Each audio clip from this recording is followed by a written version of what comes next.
నమస్తే. నేను మీ Anantalakshmi, yoga therapist and psychological counsellor. నిన్న హోలీ పూర్ణిమ, చంద్రగ్రహణం. నా నా ఫీల్డ్ యోగా ఫీల్డ్ కాబట్టి గ్రహణం కదా, చక్కగా మౌనవ్రతం చేసుకుందాము,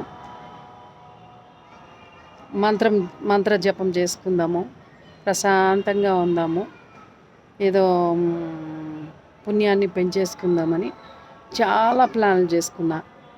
కానీ వేరే ప్లాన్లో ఇరుక్కున్నాను. భగవంతుడు ఎవ్రీథింగ్ డిజైన్డ్ బై గాడ్ అని చెప్పి నిన్న నాకు బాగా క్లోజ్ ఫ్యామిలీ ఫ్రెండ్స్ ఒక షాప్ పెట్టుకున్నారు కొత్తగా.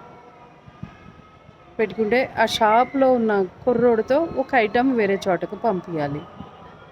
ఆ కుర్రోడు యూపీ అబ్బాయి, డ్రైవింగ్ లైసెన్స్ లేదు.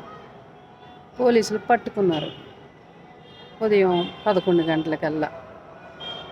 పట్టుకుంటే బైక్ పట్టుకుపోయినారు. ఆ అబ్బాయిని పట్టుకెళ్ళారు. ఆ అబ్బాయికి ఏదో స్టాంప్ వేసి ఇచ్చారు కౌన్సిలింగ్కి వెళ్ళమని. వాళ్ళు నాకు ఫోన్ చేశారు, ఇట్లా అయింది అక్క, కొంచెం హెల్ప్ చేయాలి అని చెప్పి. నేనేం చేశాను, తెలిసిన వాళ్ళకి వీళ్ళకి ఫోన్ చేసి పోలీసు వాళ్ళకి ఫోన్ చేస్తే, అమ్మ ఏం లేదు, పద్ధతి ప్రకారం వెళ్ళిపోండి, ఎందుకంటే అబ్బాయికి లైసెన్స్ లేదు, మేమేం చేయలేమని చెప్పారు. సరే, వాళ్ళు టెన్షన్ పడుతుంటే నేను తోడెళ్ళా పిఎస్కి. వెళ్తే ఆ అబ్బాయికి కౌన్సిలింగ్కి వెళ్ళమని స్టాంప్ వేసి ఇచ్చారు. ఆ పిల్లోడికి భాష రావట్లేదు, తెలుగు రావట్లేదు. అంతా మన దగ్గర తెలుగు ఉంది, బాగా తెలిసిన ఫ్యామిలీ అన్నమాట వాళ్ళు. అందువల్ల నేను కూడా ఉండి హెల్ప్ చేయడం జరిగింది.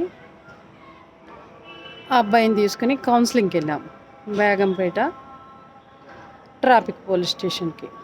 వెళ్తే అక్కడ చాలామంది కూర్చుని ఉన్నారు కౌన్సిలింగ్కి, ఇలాంటి బాధితులే. నిన్న నేను ఏదో చేద్దామనుకుని ఏదో చాలా మంచి విషయాలు నేర్చుకుని వచ్చాను. అదేంటంటే, కంపల్సరీ 18 years లోపు వాళ్ళకి బండి ఇవ్వద్దు. అది మెయిన్ పాయింట్. ఇస్తే ఇట్లా పోలీసులకు దొరికినా ఏదైనా యాక్సిడెంట్లు అయినా వాళ్ళకి 25 years వరకు లైసెన్స్ రాదట.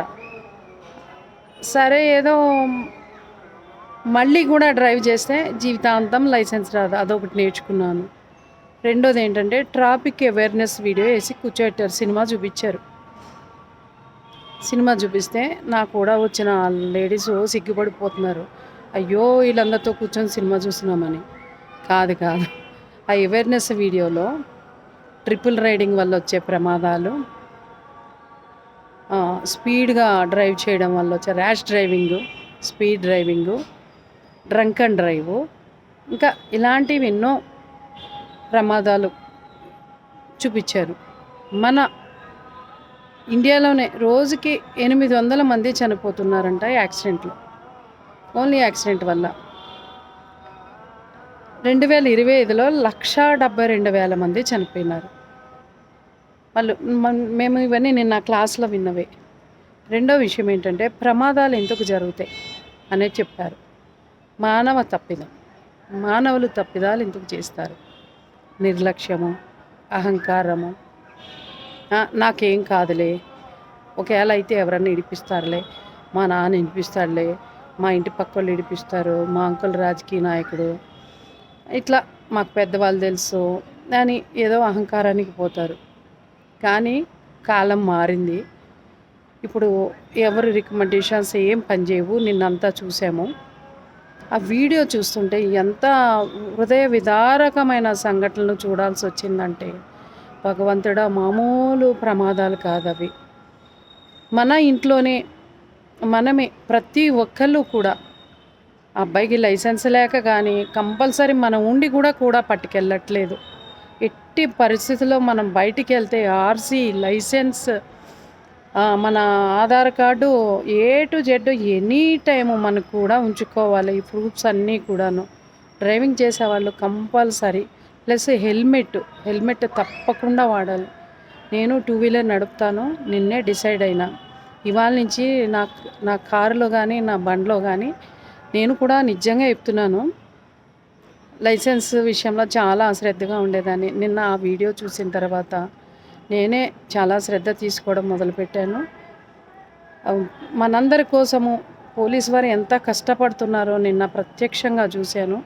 ఆ వీడియో చూసిన తర్వాత దయచేసి మన ఇంట్లో వాళ్ళనే మనము ప్రతిరోజు కూడా అన్నీ పట్టుకెళ్తున్నామో లేదో మనం పర్సనల్గా కానీ, మన ఫ్యామిలీ మెంబర్స్కి కానీ, మన పిల్లలకు కానీ మనం ఈ జాగ్రత్తలు చెప్పి ఏ రోజు ఎరవేళ మనం ఇంటికి మళ్ళీ ప్రాణంతో రావాలి అనే నిర్ణయం తీసుకుని బయటికి వెళ్తే అన్నీ కూడా మన జాగ్రత్తలు తీసుకుంటాము. మీరందరూ కూడా ఇవన్నీ పాటిస్తారని చెప్పి, శ్రద్ధ తీసుకుంటారని చెప్పి మనవి చేస్తున్నాను. లోకాం సమస్తాం సుఖినో భవంతు, సర్వే జన సుఖినో భవంతు. భారత్ మాతాకి జై.